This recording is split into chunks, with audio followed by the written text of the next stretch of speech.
Sir. হ্যাঁ, কি ঘুমাইছো? না স্যার, ঘুমাইনি, আমি আপনার জন্যই ওয়েট করতেছি স্যার। আচ্ছা, তাহলে বলো, তারপরে বাসায় আসতে অবশ্য আমি বাইরে ছিলাম। স্যার খেয়েছেন স্যার? হুম। স্যার কথা তো বলবো স্যার, ভয় লাগতেছে কথা বলতে। বলো, অসুবিধা নেই। স্যার ওই যে আমাদের আমি স্যার এটা টোটালি হ্যান্ডেলিং আমি করি না, প্রথম থেকে আমি করি না, আমি যা করাই উপর উপর করাই। এখন ওই যে আমাদের আপনি চিনবেন, আমাদের যশোরে ছিলেন না স্যার, 26 ছিল, এখন কুষ্টিয়া ডিবিতে আসছে স্যার। এখন ও তো আমাদের যশোরের ডিবিতে আসতে যাচ্ছে, এখন বিভিন্ন জায়গায় ও তদবির করার চেষ্টা করতেছে এবং ও আমাদের এসপি স্যারের সাথেও যোগাযোগ করছে। তা এসপি স্যার ওকে একটা অ্যামাউন্টের কথা বলেছে যে এই অ্যামাউন্ট দিলে ও আসতে পারবে। কত এসপি কত চাইছে?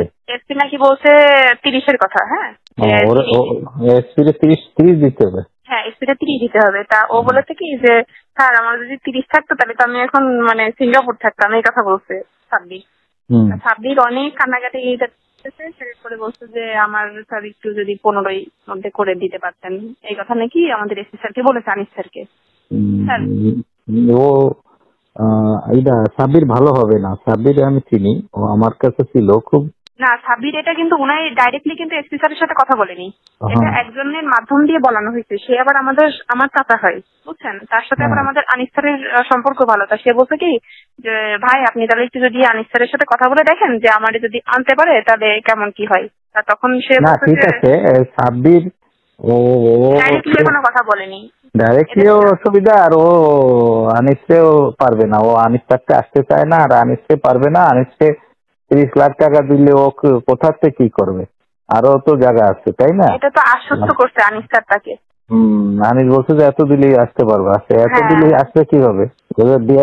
ডিআইজি পোস্টিং না দিলে তো আসতে পারবে না। হ্যাঁ, এখন তারপরে আমি তো চাচারে বলছি যে আমি মনির স্যারের কথা তো স্যার আপনাকে বলছি যে ওনারটাই রাখবো, আপনাকে আমি কোথাও আমি ছোট হইতে দেবো না। একই কথা, এসপি যদি 30 নেয় ডিআইজি নেবে কত?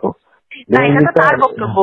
এখন ও তো 30-এ রাজি হচ্ছে না, ও বলছে যে আমি যদি ইনফ্যাক্ট ওরে না দেওয়া ভালো ওরে, কারণ ও মানুষের পর্যায়ে পড়ে না, ও খুব দুষ্টু লোক। ও ওই জায়গায় ভালো কামাই করতেছে, ভাগ দেওয়া লাগতেছে না, ওদিকে ওর ভালো। এখানে এসে ও এসপিরেও জানাবে না কিছু, পয়সা দিয়ে গেলে ডিআইজিরও জানাবে না, অতএব ও দুষ্টুমি করবে। ও জায়গায় যাওয়ার লোক আছে।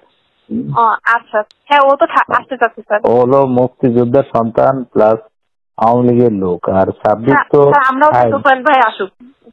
তোফায়েল দাও, তোফায়েল ভালো ছেলে, প্লাস সাপোর্ট দাও।